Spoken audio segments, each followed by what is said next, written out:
It's farted. What, do you want a medal? Oh, that stinks, you smelly person. That might just be me in general, but... No, it's definitely a fart. Okay. I'll take that.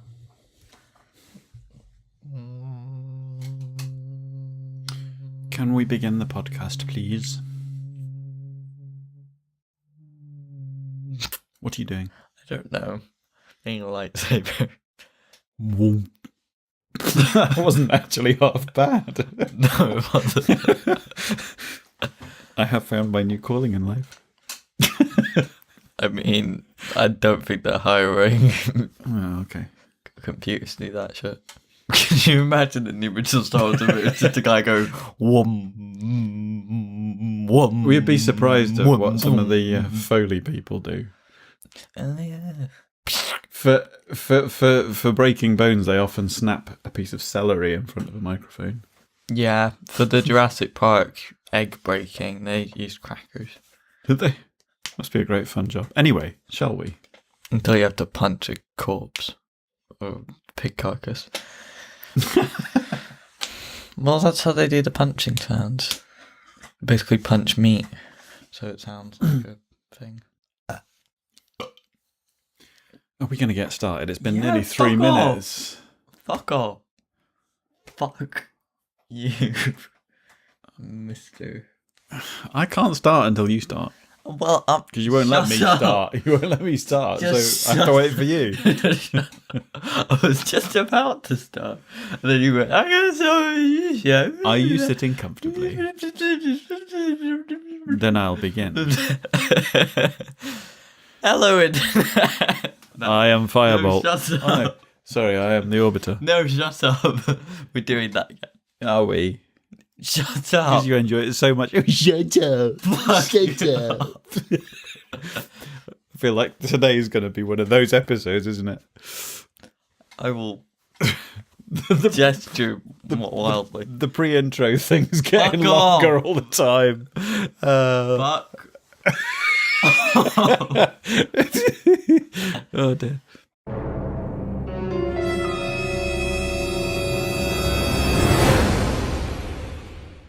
Hello, Internet. I'm Firebolt. And I'm the Orbiter. And welcome to a voice break. Again. I feel like today's episode is going to be a little less serious than it ought to be, bearing in mind the subject matter. Just because of the mood I'm in. Yeah, he's just sort of going around like... That's not what happened. You made sounds of a similar sort. Is there a verb that means to remove someone's eyeball in one swift motion? Gouge. Yeah, you nearly gouged my eye out. No, I did not. Yes, you did. I nearly poked you in the eye. Yeah, but There was it a was big with such difference. force that had you made contact, my eye would have been rolling around on the floor. And then you You claimed... didn't make fucking contact. No. Anyway, what's happening today? The world is sort of ending. Today? Not today, but like slowly ending, becoming more difficult for humans to live in. Not ending, Today? just sort of. Well, yeah, it's pretty.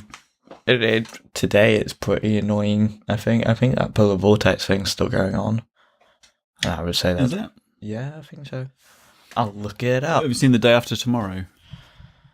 Look, just fuck about with your mic loads, so it's really annoying. Well, I need to get to the fucking mouse, don't I? Why don't we move this over here then? So you can... I'm supposed to be the immature one. Move that. No. Shut up. There you go. There you go. Then I can't reach over to the keys properly. Oh, is there anything else? Oh my god. Forevermore. Stop moving. What are you looking up? Bloody polar vortex thing. It's bloody, is it? Yeah, what episode number is this? Is this 28? I've got this image in my head now of a tornado No, it's made of 29. polar bears. Shut up. Well, you had Sharknado, didn't you? Polar bear nado. Okay, yeah. Yeah, the polar vortex has happened before, though. Yeah, but it's really bad this time. Yeah. Like Arctic temperatures. Literally. Temperature in Should we announce what the Chicago. podcast's about? Maybe. Maybe it's not too bad. Today's episode, number 29, I believe. Yes. I think. Yes. Is The environment. Yeah, I was about to say that. Oh, well, too bad I got to it first then. So that means just about everywhere on the planet, really, doesn't it? Because I was thinking, like, some people, when you say about the environment, some people tend to automatically think about sort of nature and the sea and forests and trees and natural stuff. But actually, it just means your surroundings, doesn't it? So it's just as relevant to being in the city. It's kind of that is environment for a lot of living creatures, including humans. I think it's about... Can't remember what percentage of the Earth lives in cities, but it's quite high. At least half, I think. Mm-hmm. Anyway, climate change denial. What about it? Well, first should we clarify, we do not deny climate change. I'm at least assuming you don't. And I believe that it's largely caused by humans because that's what the fucking evidence shows. Like any trend whatsoever. I think this, along with other issues, though, is subject to that kind of biased representation of a balanced viewpoint being shown as opposing arguments. Two people with opposing arguments. But because quite often on the sort of panel shows, they'll have it's one-on-one. Yeah. You have the climate scientist versus but some random dude that doesn't. Isn't it something like 98% of meteorological scientists? I think it's 97%. 97, is it? Experts who kind of know what they're talking about. Very much know what they're talking about, but the kind of people that Michael Gove's had enough of. Yeah. But I think we're going... Because that ties into... Actually, he's the fucking environment secretary right now. I know. That's bollocks. Yeah, but I don't think he's a climate change denier, though. No, but it's still bollocks. I had to laugh talking about the polar vortex, though, when Donald Trump said we could do with some of that global warming right now. It's like... You're not getting it, just like... When will it stop? Right. To clarify what global warming is for any idiots or people because you're never quite sure. Well, let's not start by calling them idiots, because that's probably going to alienate. Sometimes you're not sure whether people are trying to be ironic and be satirical by saying, "Oh, it's like global warming doesn't exist because it's cold," and like that. It's like flat earthers and shit like that, because they'll say something that sounds utterly ridiculous, but then you're not quite sure if they actually believe. Well, let's face it, you'd have to be shit thick to assume that because there's been really cold temperatures in one particular part of the planet on one particular part of the year in this year, the polar vortex thing, you'd have to be a little bit mentally challenged to assume that meant that global warming wasn't happening. Generally speaking, I think climate scientists tend to use climate change because the global warming thing causes some confusion because people don't understand the difference between climate and weather. Global warming's just a general average rise in temperatures, isn't it? Yeah, currently I think it's 21 degrees as the global average, which is set to increase But it's worth bearing in mind that the models that these same climate change experts use do predict the kind of extremes that we are regularly seeing now, such as polar vortex.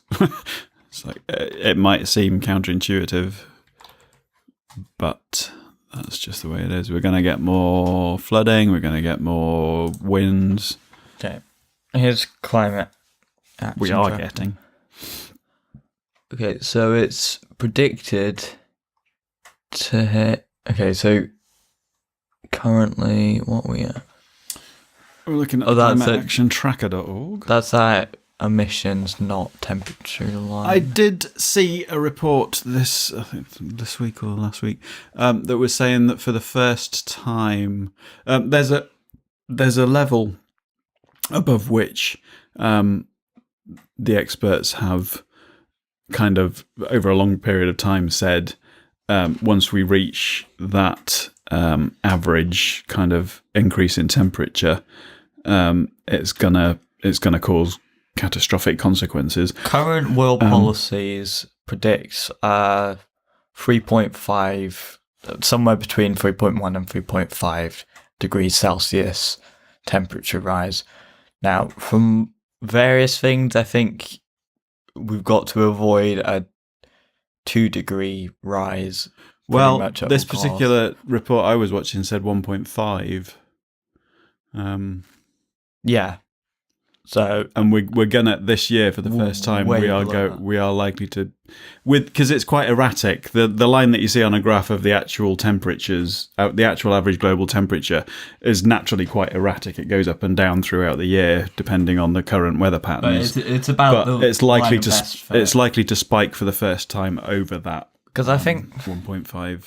Quite often, climate change deniers will use very selective data to try and put their point across, which is entirely unscientific because they're not actually taking into account a good range of averages based on any sort of trend. To try and understand... They're just going, well, it's going down right now. To try and understand the mentality, what benefit is there in denying climate change? Well... What are the motives behind it? A lot of people seem to think that fossil fuels are the stable thing because we've had them for ages, even though they're being phased out quite a lot now. Because referring back to our Worldometer episode where we on death, I think was the episode a couple of episodes back. I had actually thought about this. The world is going to have to change considerably during our lifetimes because the oil's going to run out. At current rates, the oil's going to run out in approximately 40 years. Now, obviously, the world's changed a lot during my lifetime already, but we're talking about a huge change. But I think when oil runs out,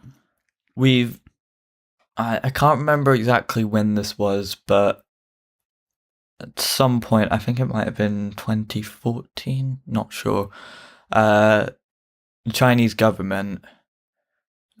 I mean, they do have lots of human rights abuses, but I'm not overlooking that. But this is a good thing that they did. Struck off a bunch of coal plants because building them as clean energy subsidies was actually cheaper.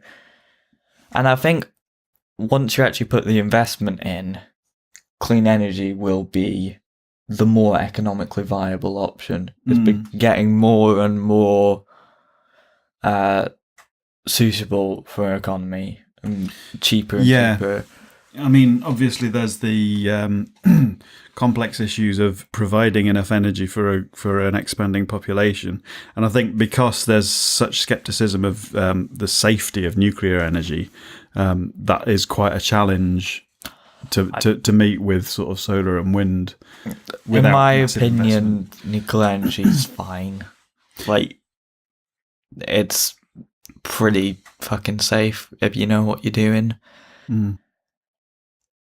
Whilst there has been a few accidents, the main thing is that when it does fail, it fails on a big scale. Yeah, that's a bit like the kind of fear of flying thing, isn't it? It's the safest form of travel, but if you have a crash, you're a lot more likely to die than in any other transport.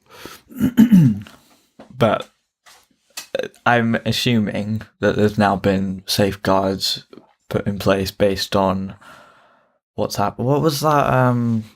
That was based on an earthquake, I think, the one in Japan. Can't remember what that was called. Oh, was it? I don't know why, but Fukushima. Yeah, I think it was Fukushima. I don't know why, but I suddenly just thought that starts with "fuck you." So that was why I wondered whether I got it right. But anyway, yeah. And of course there was Chernobyl.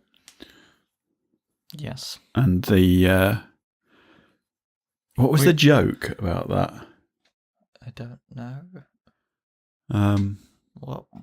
Something about, I can't remember. It was something like, why should you always be careful wearing Y-fronts near a nuclear plant in Russia? Because Chernobyl fallout. Okay. Don't get it. No, I can't remember. What was the joke? What was the joke? I don't know, but I get that joke. Yeah. Okay. You know about Chernobyl, presumably? Yeah, but I don't know what Y-fronts are. Oh, right, okay. Underpants with a little, like, slit for your willy to come out of so you can wee without having to pull your pants down. I assume that's what they're for anyway. That's what I've always assumed. Your face. It's such a podcast face right now. Well, it won't be, because our dear listeners can't see my face. No, but I can. Yeah, there was...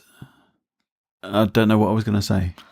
You're brilliant at this sort of keeping a conversation I was going to say something about fallout and irradiated sheep, but I don't know. I hadn't actually fully formed the thought process yet.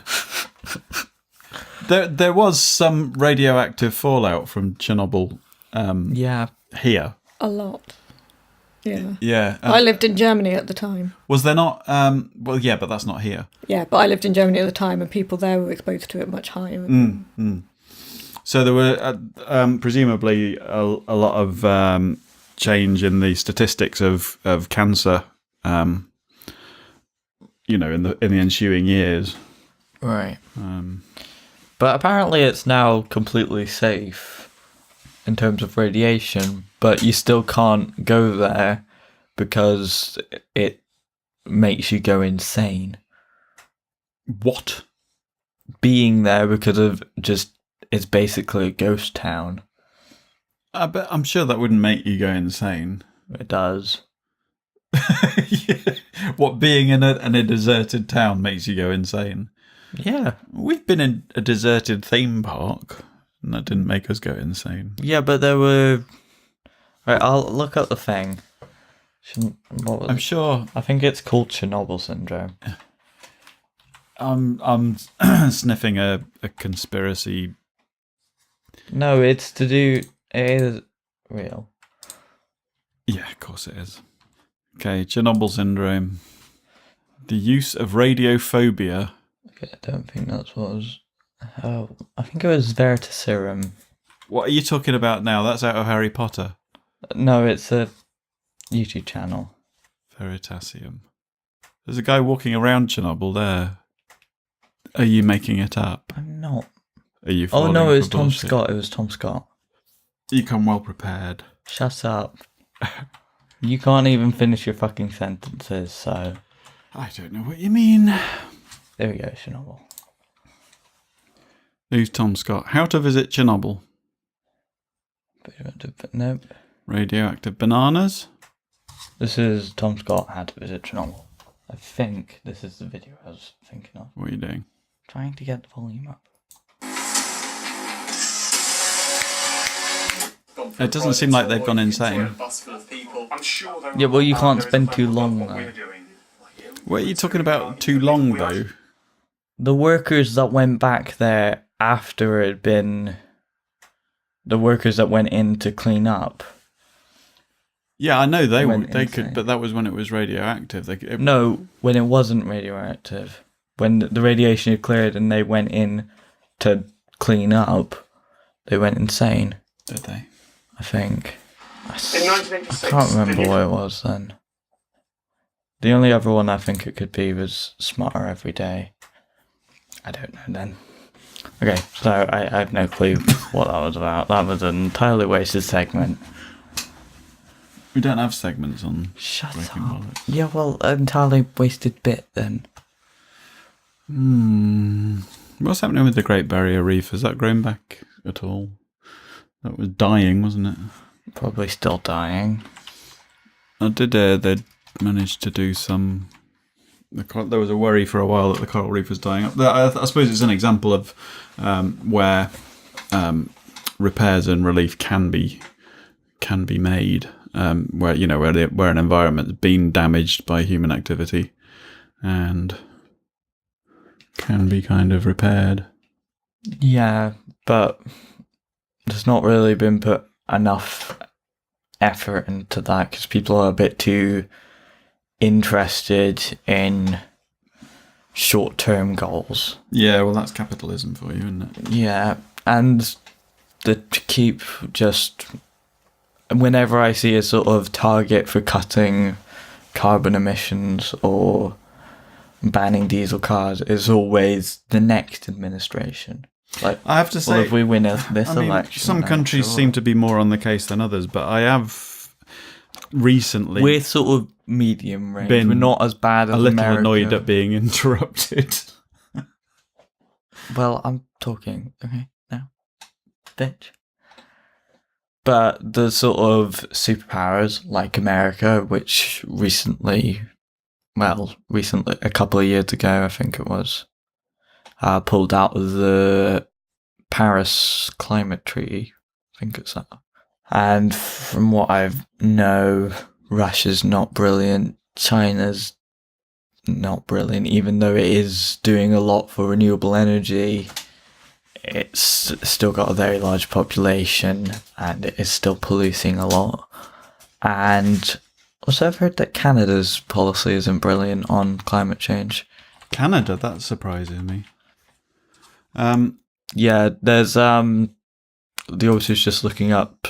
I think it's called the Pacific Garbage Patch, but you get these places where plastic, No, general this is rubbish- actually an island in the Maldives, which the government has basically used as a dumping ground, and it's it's full. Basically, the whole island is just basically. All right.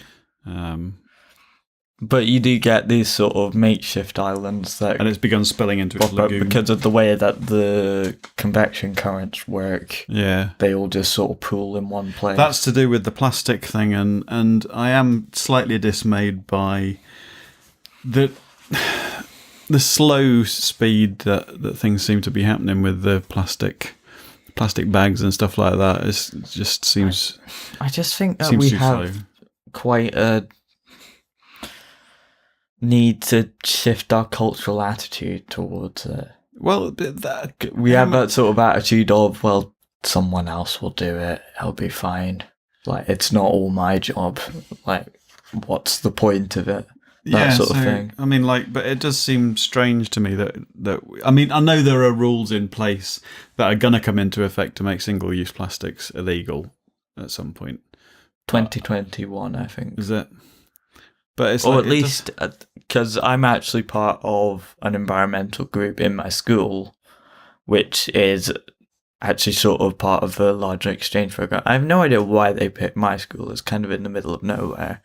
But it's for schools from around Europe, which I'm not actually sure if that'll stop after Brexit. Because I heard something about that. Apparently, if you're already in the Erasmus exchange program, it will continue. But if you're not in it before the 29th of March or whenever it happens, then it's not. It's a lot less. But Erasmus, I think, encompasses a number of exchange programs as well for universities. Because I was looking for doing my university course when I decide to do that, if I get the right grades, that the work abroad in CERN was to do with Erasmus, but yeah, so that's not likely to happen unless you're already in the program.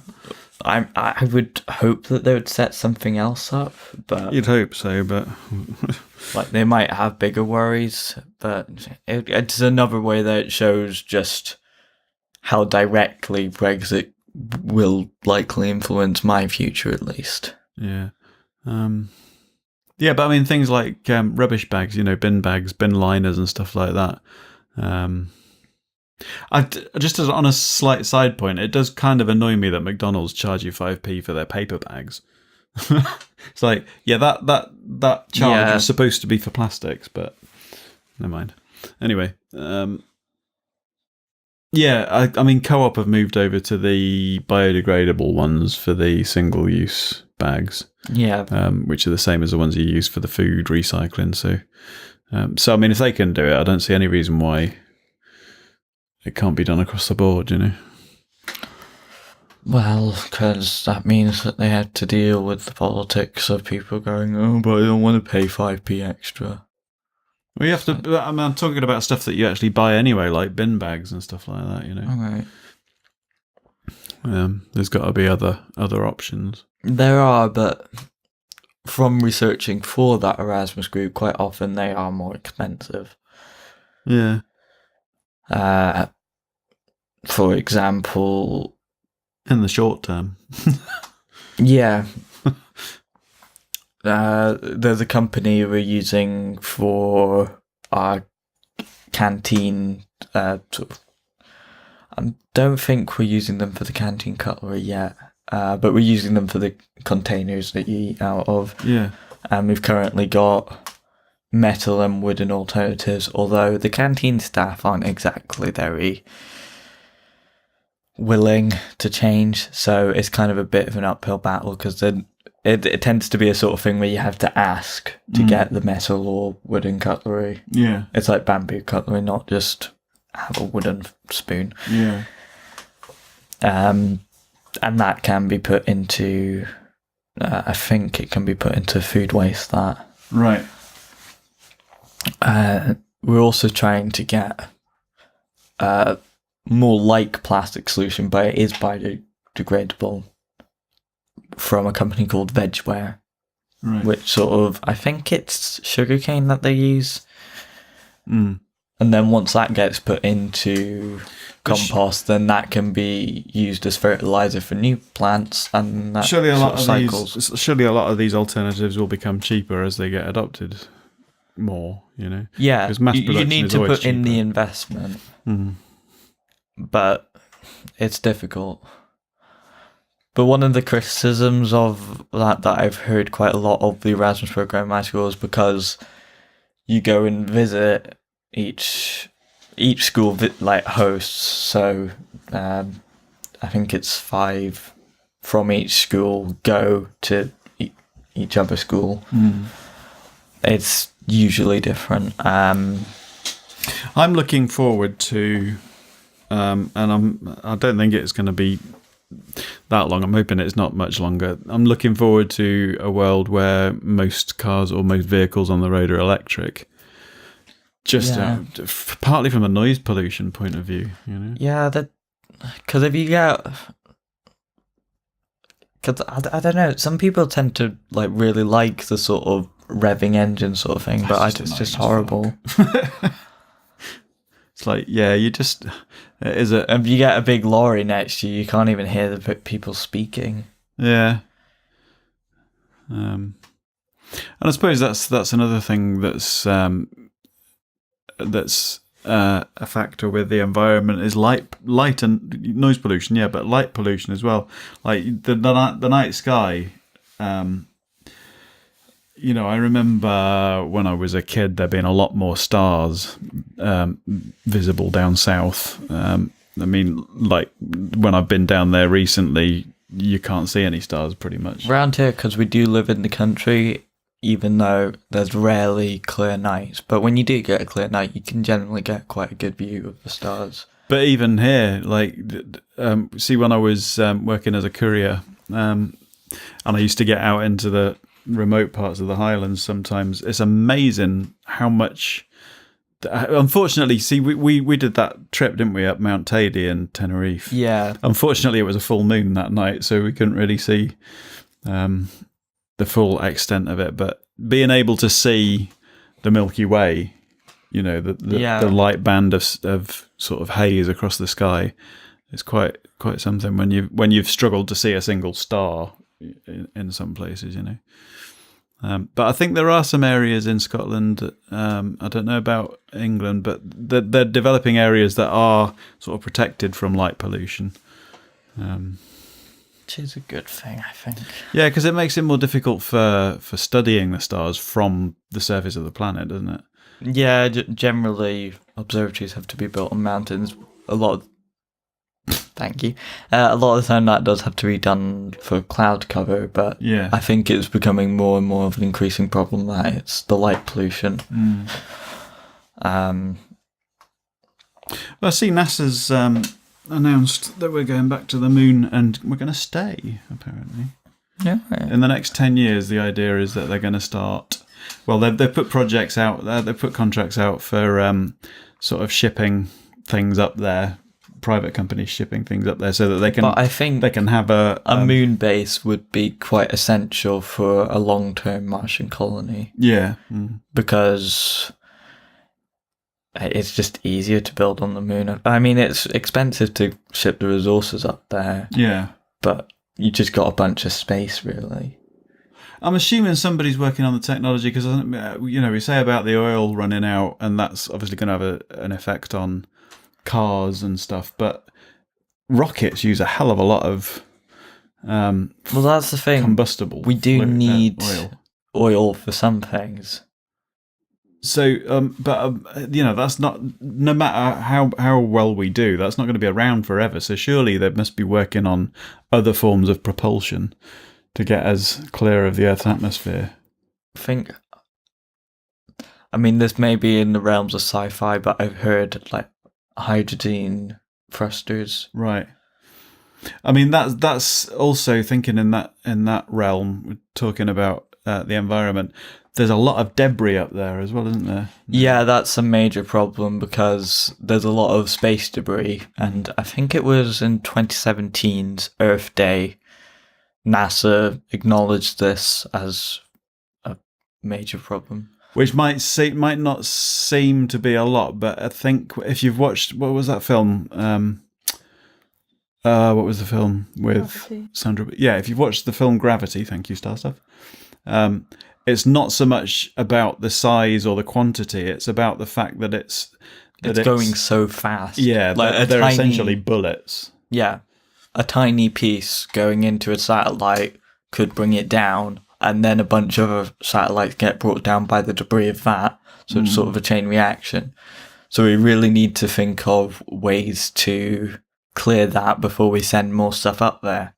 So that's an ideal example of us of where we haven't thought ahead about the consequences of using areas that we might think aren't going to be going to affect us in a big way. But Well, space is just infinite, but it's still going to orbit the Earth. Yeah. Well, unless we're in deep space, but we're slowly creating a prison for ourselves. What? But we rely on through space travel and not having sensible long-term solutions to things. I think there's been talks of using magnets for it, and I think the thing with just exploding it means just smaller bits and more of it going faster. So getting back to the climate change thing, one thing I think that I find quite fascinating from a completely dispassionate point of view is going to be interesting to see what the actual effects are over the next few decades, because obviously we're reaching all these tipping points that keep getting talked about, and the polar ice caps continuing to shrink at an alarming rate. But it's the sea level rise. Obviously, you sort of think in terms of, it's going to be whatever it's going to be, but it's the way that the amount of moisture in the atmosphere, how that affects things, that's probably the most worrying thing, isn't it? Because it's humidity. That has an actual severe effect on weather systems, which then begins to kind of, if you'll pardon the pun, snowball. Yeah. Into, that's why, some of these tropical weather systems are the ones that produce some of the extremely high power hurricanes that we're getting. But in the last decade, the Caribbean and southern US has seen a lot of Category 5 hurricanes. Yeah. More than ever before, and climate change is the strongest reason why, I think. Yeah. But still, politicians, I don't know. I think a lot of politicians even saying that they don't believe in it or they're not as concerned with it are largely because they're in the pockets of lobbyists.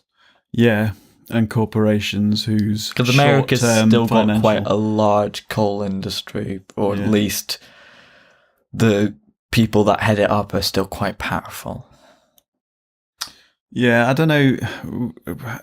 If what the coal situation is here now. I know it's a lot less than it was. I think it's generally died down. Yeah, I don't know if we actually mine coal anymore. But I mean, we must do, because there is a coal lorry that goes around, isn't there? in our area, oil is a big thing, so that will largely affect our local economy. Because we live near Aberdeen. They are trying. But there's a lot of people that are seriously minted up here because of that.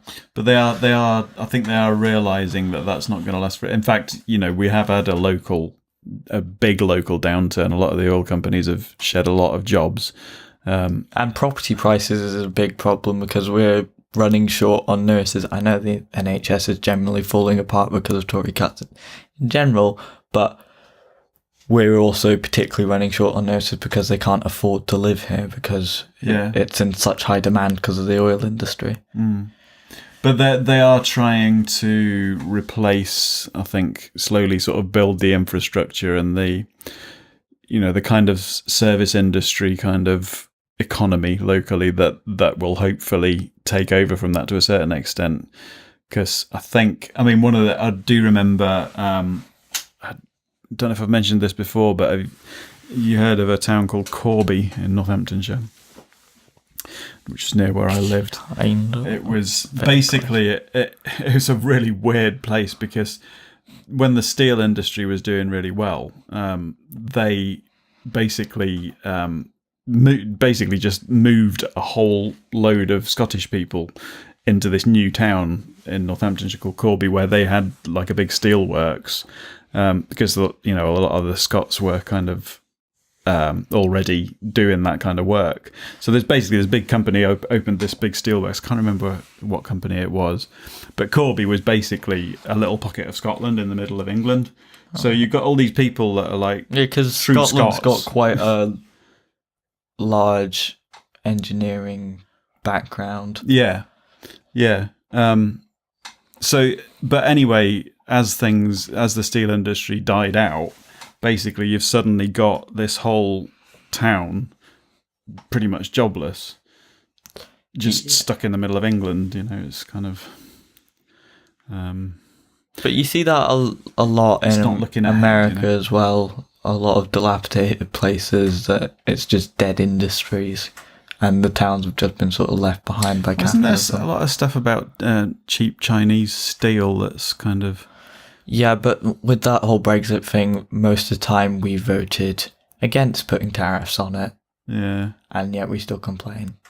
But, because there was a trade war potentially hotting up, wasn't there, between... I don't know if it's still on the cards between America and China. It's unfortunately. I think that it's mostly died down, but it's quite tense. Pardon me. Anyway, back to the environment. Yeah. Realistically, how do you see it going? Do you think people will actually wake up and take responsibility? So I think as a lot of the smaller nations are taking more responsibility than they really Well, what's the worst case scenario? Because they don't have as much to lose, I guess. What's the worst case scenario? Worst case scenario, London's completely flooded. You're not being that imaginative. I'm thinking more the Earth becomes uninhabitable for humans. But it might do eventually. Turns into Waterworld and we all have to put up with Kevin Costner forever. Oh God. I don't know that reference, but it sounds horrible. It was an awful film. Okay. But I mean, seriously, the atmosphere has to have a certain balance of gases in it for us to be able to breathe. Yeah. And carbon dioxide levels are getting worryingly high. But I think I think something drastic has to happen to render it like, you know. I'm thinking more poisonous that it'll kind of correct itself by culling people, the environment. Yeah, we are a part of the environment. So. Yeah, we don't really want to have that happen because generally a lot of people. When you say correct itself, you've kind of got to then you're kind of assuming in that statement that there is a correct state for the environment to be in. Now, for human beings, that might be correct, but the world doesn't care. You know, nature doesn't care whether or not humans can survive here. It's not gonna redress the balance because it suddenly realizes that humans are going to get wiped out. You know, nature doesn't work that way. It's like if we can't survive, another species will take over. You know. Yeah, but then if we can't survive and possibly go extinct, then carbon dioxide levels will likely drop if that new dominant species doesn't produce a lot of carbon dioxide. If they haven't gone past a certain tipping point. I mean, that's one thing that actually kind of interests me is looking at Mars. Whether or not at some point in the past that was, Earth-like. It's in the Goldilocks zone. Yeah. I think it just hasn't got my understanding is that Mars did have an atmosphere, did have water. It's got frozen water on it now. Yeah. But it's isn't a much there something smaller about planet. the iron core of the planet that it's got a much smaller core, so it didn't have the shield that we have. Yeah. And it's that shield, the ozone layer, and other parts of it that is being damaged by the greenhouse gases. Yeah. So if we lose the shield, we end up like Mars. But it's like there's the magnetic field that we've got as well because of the iron. Yeah, the magnetic field protects us. But it's the magnetic field that protects us from the sun's rays that would be harm. You know, obviously we get and them, gives us some lovely nighttime effects in Scandinavia at certain times of year. Yeah, I'd love to see that actually properly. I've seen some faint aurora stuff going on here, but there's one of those disaster films called The Core, where basically the core stops turning, and they have to drill down into the centre of the Earth to make it work again. Yeah, that seems a little... The silly one, but... But the magnetic poles do swap every so often, don't they? They do. The north and south poles do flip. When you say every so often... Well, hundreds of thousands of years apart. Yeah. But... not with any human span of time. No, but it could happen any time. It's something that there would likely be. And then your sat-nav's not going to work, is it? You just drive in the opposite direction. Well, exactly. They would correct for that. Who would? And your satellite doesn't work based on magnetism because it's not a fucking compass. It uses satellites. It's called GPS, Global Positioning Satellite. No, Global Positioning System. Something like that. Okay. Sat-nav, satellite navigation. Yeah, but how does a satellite know where it is? What does it use as its reference points? Radio waves. It sends it through transmitters. It doesn't care about the poles are. No, yeah, but radio waves use electromagnetism. Don't they? It's part of the electromagnetic spectrum. Exactly. So if the magnetism of the planet flips, then it's going to have an effect on that. Yeah, but they would... We'll all end up in the middle of the forest whenever we try and find somewhere, like we did once before. No, what you're talking about with the radio transmissions, that's how we receive and send data to and from satellites. But they have to have some kind of referencing. Oh yeah, I suppose. Yeah, you get like you get with triangulation for telephone masts when you get like tree signals from different places, and then nothing to do with the magnetism of the poles. So, like it might matter if you had a compass. Well, maybe I have. Although getting you back on track of your podcast, I think the flipping of the poles is not going to be influenced by humans. So. No, not massively. No, unless we all get really big magnets and all rush to one side of the planet all at the same time. That wouldn't really affect it. No. I don't think. It'd be a fun experiment, though. What was that one? There was an experiment about getting, or it was like a theoretical experiment about getting all the population of the planet to stand on the Isle of Wight at the same time and jump up in the air at the same time and land, and whether or not it would cause. It wouldn't do much. I don't think they'd all fit. No, probably not. Earthquakes don't do that much, and they do way more than us. Yeah. So what are we talking about with the environment then? Okay. What are we going to do? I seriously think Panic and run. that we just need to vote in the Green Party because they know they have serious goals to do with being more eco-friendly. That's good for the UK, but Yeah, but it's a much bigger problem. Do you mean generally we need to take the issue seriously and not just have it as a sort of background thing? Yeah, Because we've got all these identity politics going on with these big sort of tub thumper politicians that are just screaming at each other. I suppose. I mean, it's right what you say. But in reality, the big enemy, climate change, is just... It's like in Game of Thrones. And I think George R.R. Martin did actually say that it was slightly a metaphor for climate change. How they're all concerned fighting each other, but in reality, the White Walkers are coming down anyway, looming ahead, and they don't care who they kill. Yeah, I mean, I think in terms of politics, party politics, in terms of I would generally tend to vote Liberal or left, but at the same time, that's kind of irrelevant when you're talking about whether or not the species is going to survive. But generally, from what I've seen, they've had better environmental policies. I think the Tories aren't that bad on the environment, from what I've seen. But definitely, America's right need to get their arse shifted on the matter, because quite a lot of them are still pushing the same climate denialist bullshit. Well, it's all...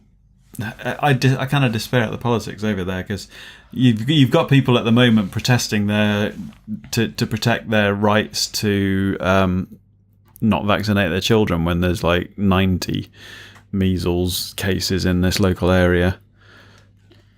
Yeah, the first ones in decades, and it's you don't get it, do you?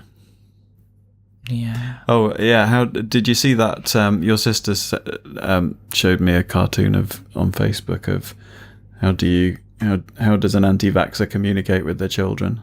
Yes. And via Ouija We boards. can stop talking about memes, though. Why? Because They're it's part of our environment. just no. Shut up. We'll say something interesting then. I'm trying to keep the conversation going. Okay. I think also America's left need to get their ass shifted in gear, because it's very well having a sort of opposition to America's right. Well, they kind of need to get in power before they can do much. They're in power at the House. Yeah. But they're still fighting back against people in their own party that are pushing for this Green New Deal. Right. Which, it's just annoying. What's the Green New Deal? Okay, I think it's basically sort of rolling together that Medicare for All thing with a realistic approach to climate change. How are they linked? Well, it's the same people pushing for it. Have you seen how much packaging tablets come in? Yeah, I suppose. It's but ridiculous. That seems like an example of where people try to take advantage of a situation to leverage through other things, trying to, bit like plea bargaining. Do you know what I mean? Trying to kind of get something else through if I agree to this kind of thing. I'm not entirely sure, but I think the main thing of it is to have a much more drastic cut in carbon emissions. Yeah. And to ban diesel much sooner. Mm. But diesel's a different issue. Yeah, but it still causes fucking pollution. It does, yeah, but it's not. It's less about the environment and more about the harm to other humans. Kind of, It's something to do with nitrates, I think. Yeah, that does also affect the ecosystem, though. Yeah, but it's And it does still leach into the atmosphere. a different kind of pollution to the other. Yeah, but they're all still problems. Yeah. I'm not saying they're not. Acid rain is still a big... I'm not saying they're not, but you're referring specifically to diesel as though that's worse, and it's not worse. It's just different to other petrol. Yeah, but just a way to... It's just a much sooner ban on those sorts of fuels, fossil fuels for cars. Yeah, including petrol. Yes. Yeah. You know diesel's not petrol, don't you? Yes. For fuck's sake. Why are you getting annoyed with me? Because you're treating me like an idiot. But also it's still a big problem, diesel. Yeah, but it's, to me, I don't know what the balance is in America, but there's a lot more petrol usage in Britain than there is diesel usage. Although, having said that, I suppose the heavy haulage side uses diesel a lot more. Yeah. Cars are a lot more petrol here. I don't know about America, whether cars would be more... I mean, they tend to... Diesel... I know they call it gas over there, but is that... I think that's petrol. Petrol, yeah. I'm not sure. The thing is, if you ban diesel, you've got to, at the same time, make sure that you're pushing people in the direction of something other than petrol.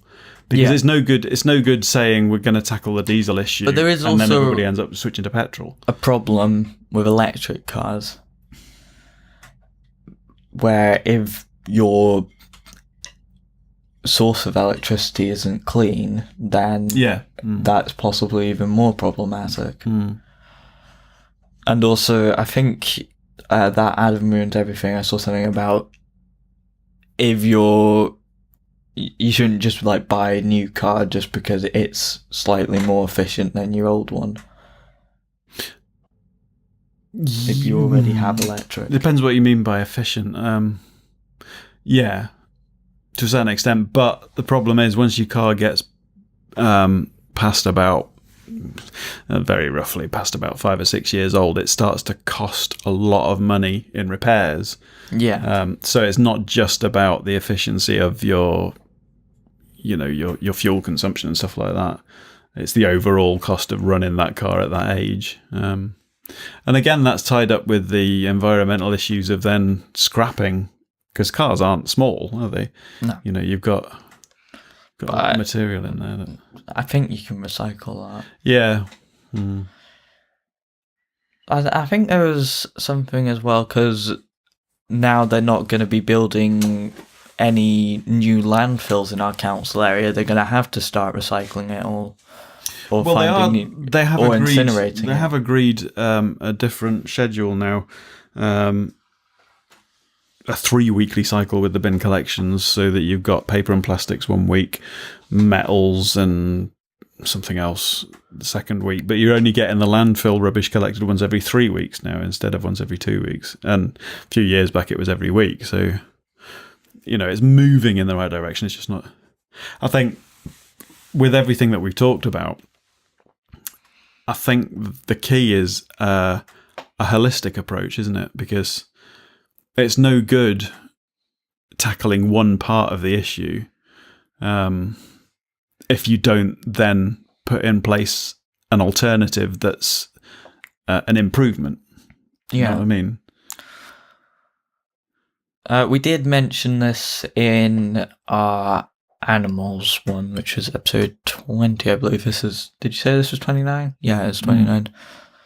That was a while ago. About the impact of agriculture, because that's quite a significant chunk of the world's carbon emissions. Again, that's another holistic thing, because one of the things that is a problem with some of the plant-based alternatives to... I mean, I'm assuming you're talking about like things like the methane release from cows especially. That's not the only issue there. A lot of it's to do with the transport of that, and then land usage and inefficiency to do with that. Well, yeah, but that's the problem with a lot of the kind of plant-based food that could potentially replace it. Is it if it's coming from the other side of the world, then it's actually causing more pollution than Right. So the answers aren't necessarily a single issue kind of. Yeah, you need to problem. be adaptable. Yeah, I mean, going back to what you were saying about electricity.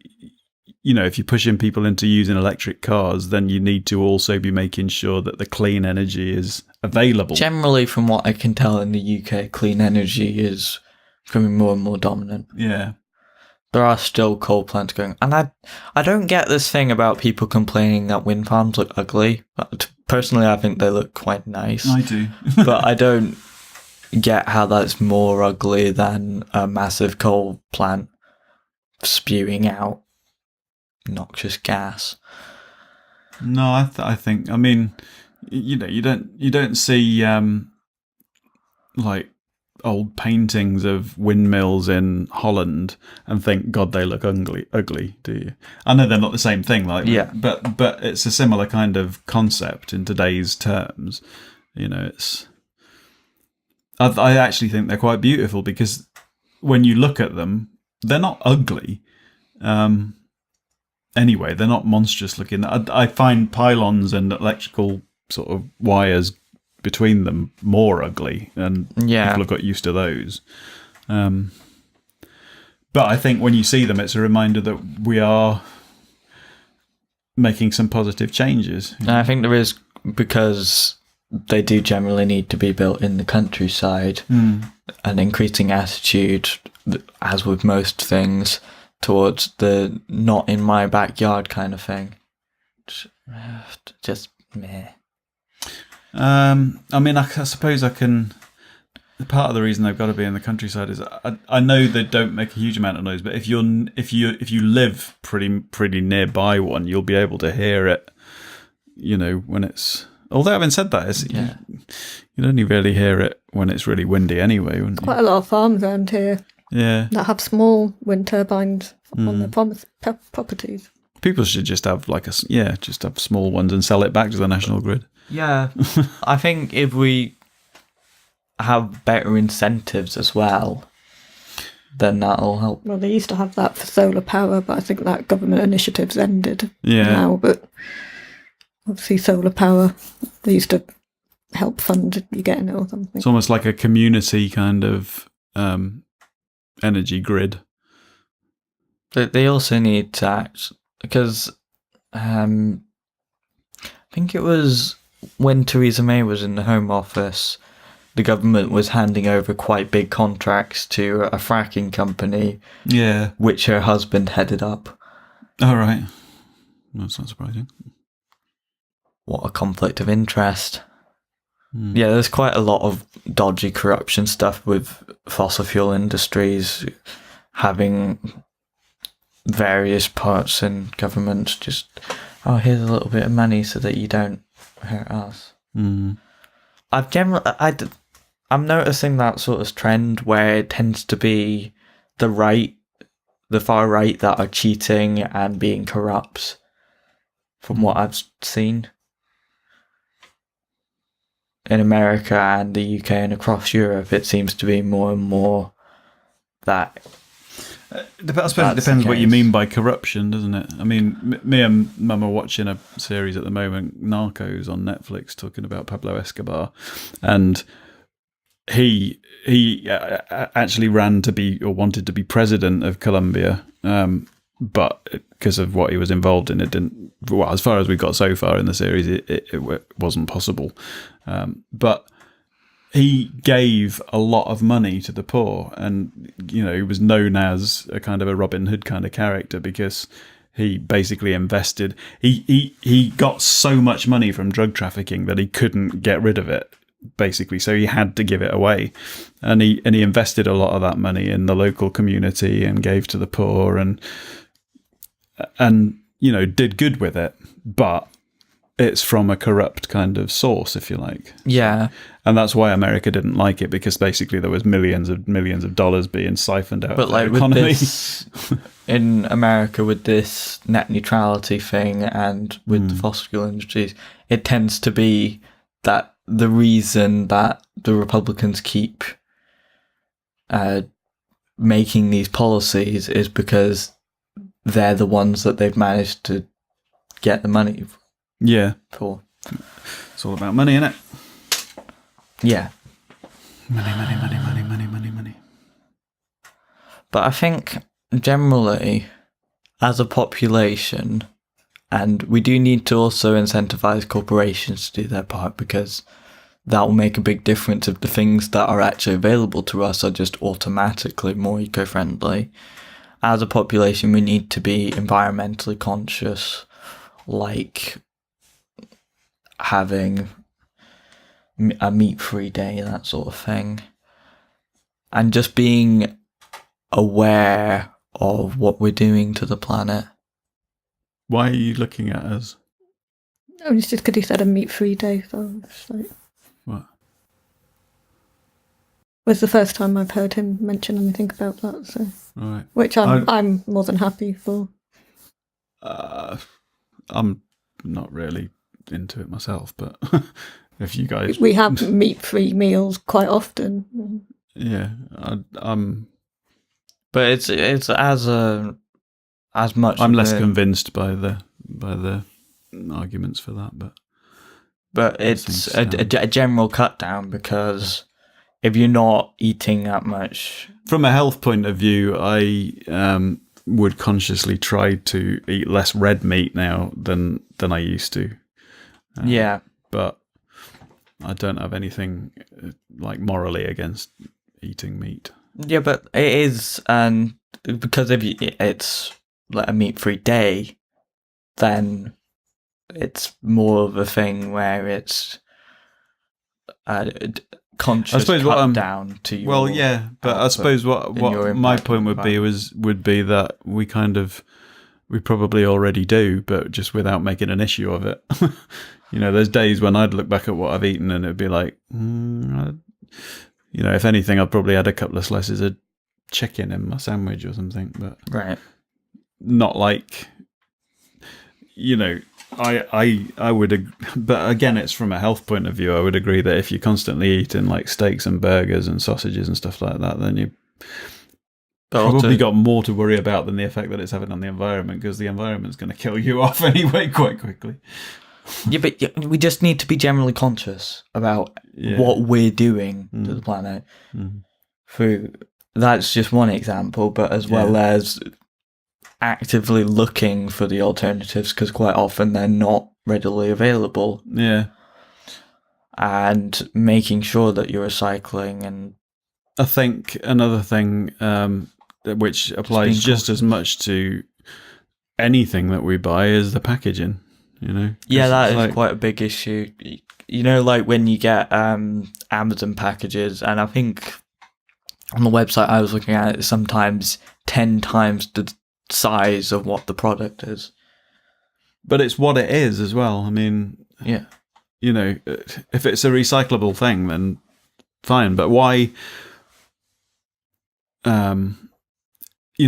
Why is it sometimes when you go to buy mushrooms at the supermarket, there's only plastic bags to put it in, whereas other times it's paper bags? It's like, should it not be just paper bags all the time? I think some people like the option so that the mushrooms last longer. They don't in a plastic bag, though. They sweat. All right. I would assume because it would be like vacuum sealed stuff. Oh, that's pre-packaged stuff. But are you talking about the ones that have got holes in them? I think what I was specifically thinking about was when you were talking about the meat-free day thing. That one of the main things that is an issue for that sort of thing is that pretty much all meat is plastic packed. Yeah. There have to be alternatives to that. Yeah, but that's not even the main issue. It's the transport and processing of it's quite a environmentally unfriendly process. I'm not saying it's going to be like, it's going to be a lot friendlier if you buy local. I mean, like, yeah, that's another way of being environmentally conscious, I guess. I mean, one of the reasons I think that when I was a kid, lamb was something that was a lot more readily available and a lot cheaper to eat, and a huge amount of it came from New Zealand.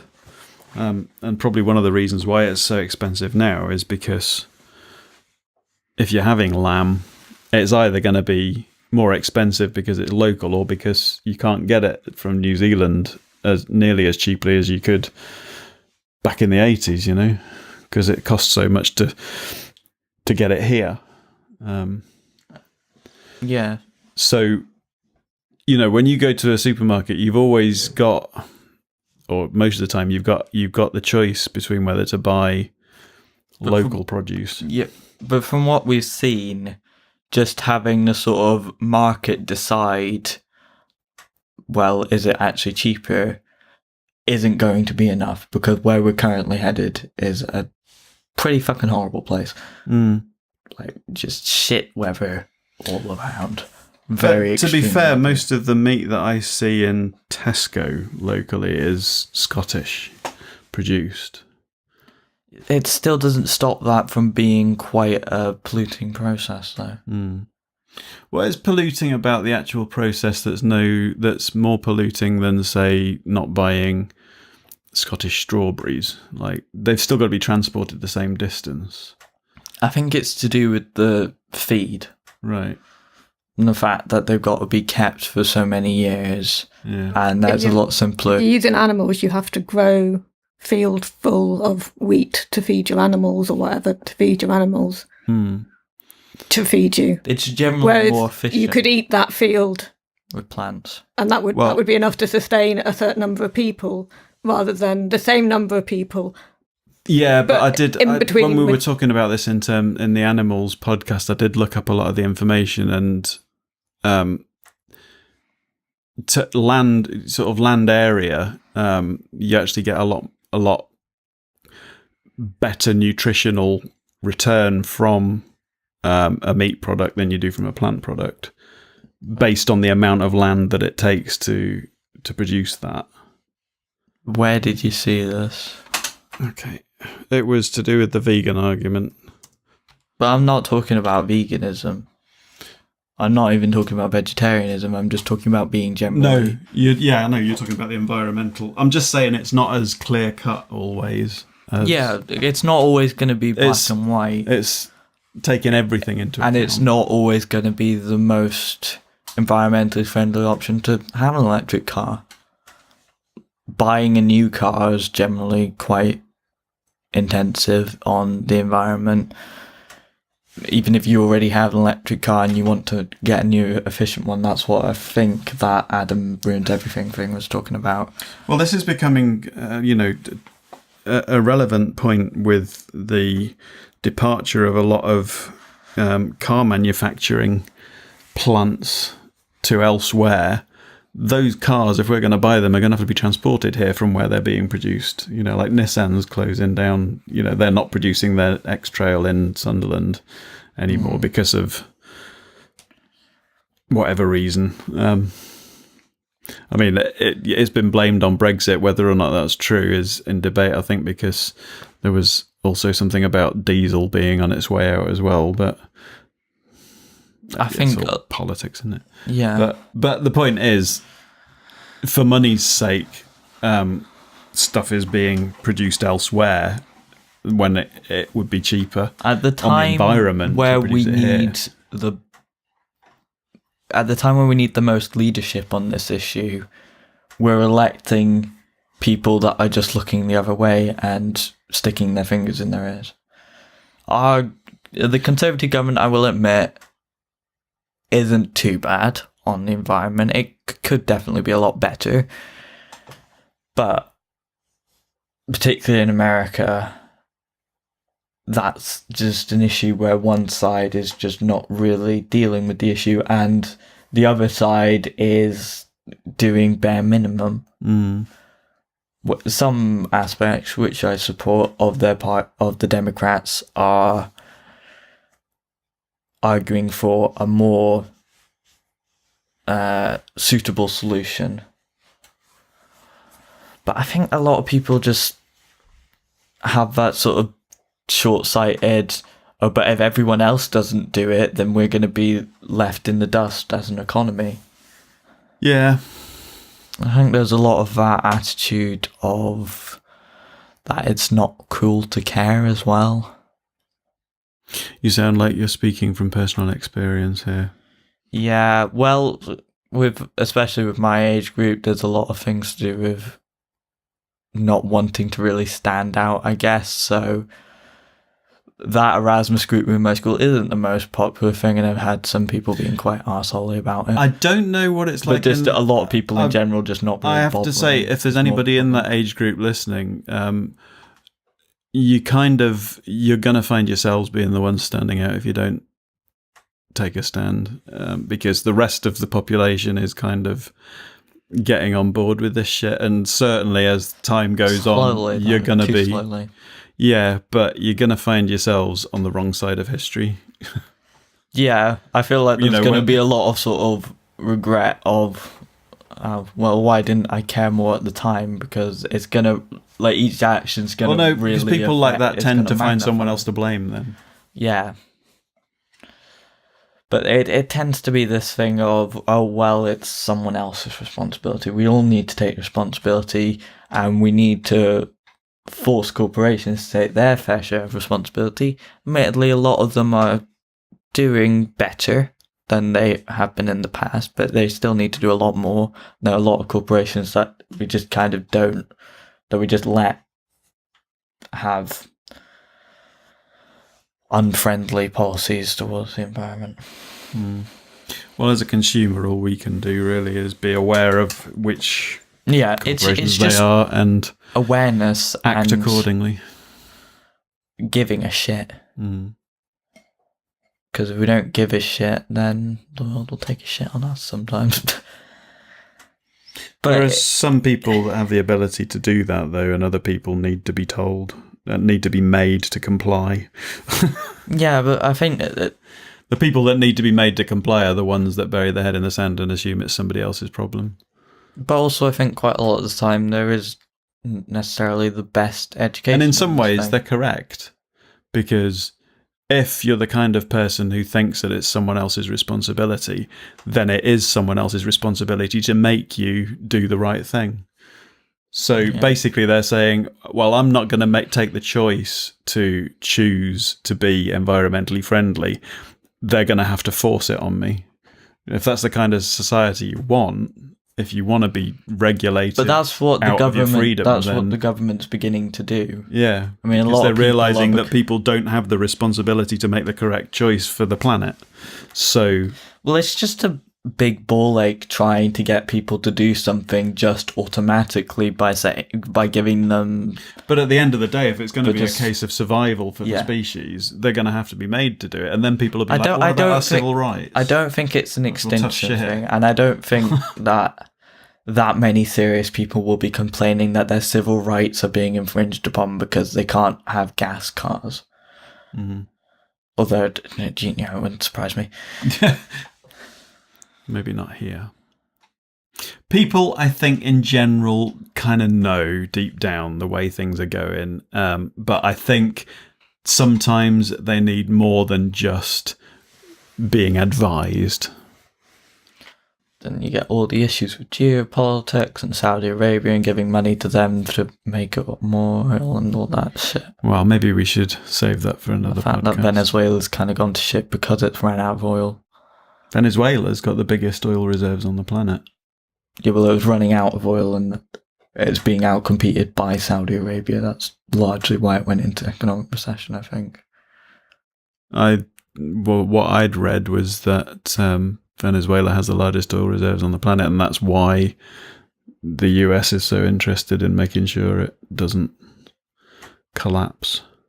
It's got large oil reserves, but it's still being outcompeted on a market by Saudi Arabia. Oh, that's more to do with cartels and all sorts, isn't it? I don't know if OPEC still exists, does it? What? OPEC, the oil cartel. No idea. I don't think it does anymore. I don't know. But anyway, that's different issues, isn't it? So, in short, I think we're kind of headed towards shit. I suppose, just winding up gradually, I suppose really it's a case of if the oil's going to run out, we're going to be forced into finding alternatives. And oil is very necessary in terms of making plastics. So the plastics situation is going to be sorted out at the same time. It's whether or not we're going to survive that transition. The thing is that we will need new plastics for some things, so we have to conserve as much as we can and recycle what we have, or it's all just going to be lost and become microplastics. And it's also to do with microplastics, it's a concern for public health, because that goes into your ecosystem. Yeah. Eating a ton of plastic's generally not a good idea. If you've ever tried it, let us know how quickly you died. Don't my new plastic. diet. What? I was just saying, don't eat plastic, folks. Yeah. But you will anyway in small quantities, and it will affect your lifespan, likely. Anyway. Side note, Pete was gonna, or Pate, as I think his name is actually pronounced. I don't know, I've always called him Pete, but people have told me that it's actually Pate. Maybe he secretly resents you because you can't pronounce his name. Maybe. He was going to be in this say so, episode because he was, I think he's quite, in his job, involved in the environment. I'm not entirely sure. You're making it up, aren't you? I don't know him. I've never met him. We will hopefully at some point... He might be in next time's episode, we'll see. We will hopefully at some point be introducing a third voice. Yeah, as an irregular guest, maybe on a couple of things. Maybe on one thing. Maybe he'll hate it so much that he'll decide that he never wants to speak to the Orbiter again. But I think, because he's Dutch, hence the pronunciation of Pete as Pate, because the Dutch language is like drunk German. That country is basically entirely below sea level, so sea levels rising will pretty much flood the entire Netherlands if it gets too high. Yeah, but if anyone's going to have the technology to protect themselves, it'll be them. Well, that's the thing with that Erasmus group. That the rest of the world will probably be at their door going, "Can we please buy some one of of your the schools defences?" is in the Netherlands, and their main focus is water. Yeah, but if the sea levels do get too high, then that's not flood defences. That's just you're underwater. Yeah, it's only so like much. You need a airtight dome to survive in that. So anyway, we'll look forward to that. I'm going to suggest we wind up and go and do a bob. Yeah. And we don't do enough promotion, do we? So if anybody would like to help us out, Patreon. Yeah, because we've now switched it over on the end cards to just having text, which I guess doesn't work. Do you still do it on the podcast? I still do the audio version on the podcast. I see. Okay, so it's kind of irrelevant for podcast. I don't even know anymore. Yeah, we do this for partly for the fun, although sometimes it's not. But it depends on how cruel Firebolt is to me. But if you want us to be able to continue doing it, then please help us out. Come in the begging bowl. Patreon. If you want to give any donations on that, you don't donate, I will beat the Orbiter. You'll get access to loads of uncut stuff. Yeah, which is just. And I don't mean the bob that we're people. about to. What? Oh Jesus! Okay. Just opened a can of anti-Semitic worms. Shut up. That's not anti-Semitic. It's just it's a distasteful joke. I don't think it's specifically anti-Semitic. Okay. Anyway, let's just go. yeah, the Bob that we're about to record will be on the Patreon thing, which is basically we play a game drunk. Usually, sometimes we're not drunk. Sometimes we are drunk. I want to go get drunk. Come The on. Christmas one was quite fun. Watch that because you get to see other members of our family embarrass themselves, Do we? as well as some very horrific moments. Oh yeah, the one that the Bob. Yeah. Yeah. Bob. Bob is a monthly video which is only available to Patreon subscribers. Unedited versions of everything probably that we do this at the start of this is thing. available Yeah. to all Patreon subscribers as well. So just shed loads of other stuff, and usually well I think in advance. is it £5 now? I can't remember. I'm going to look it up because it has changed. I've stopped It was doing. £10. I've stopped doing the audio uncut podcast because I didn't see the point. The video version's still there, but we've simplified it somewhat, and so it's potentially cheaper now. We have 3 tiers now. We have Breaking Dad Fan, which is $2 a month, which you get all the unedited raw video footage of everything as soon as it's recorded. And if you go for $5 a month, you get the Bob video once a month as well. And if you go for $10 a month, what do you get? So you get a chance to come on Breaking Bollocks. Yeah.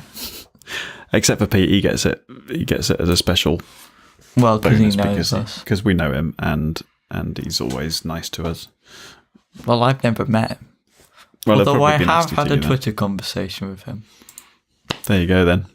Come on, let's fuck off. Yeah. I have been Firebolt, I've been the Orbiter. and this has been The Environment, episode 29. Bibbly boos. Bye.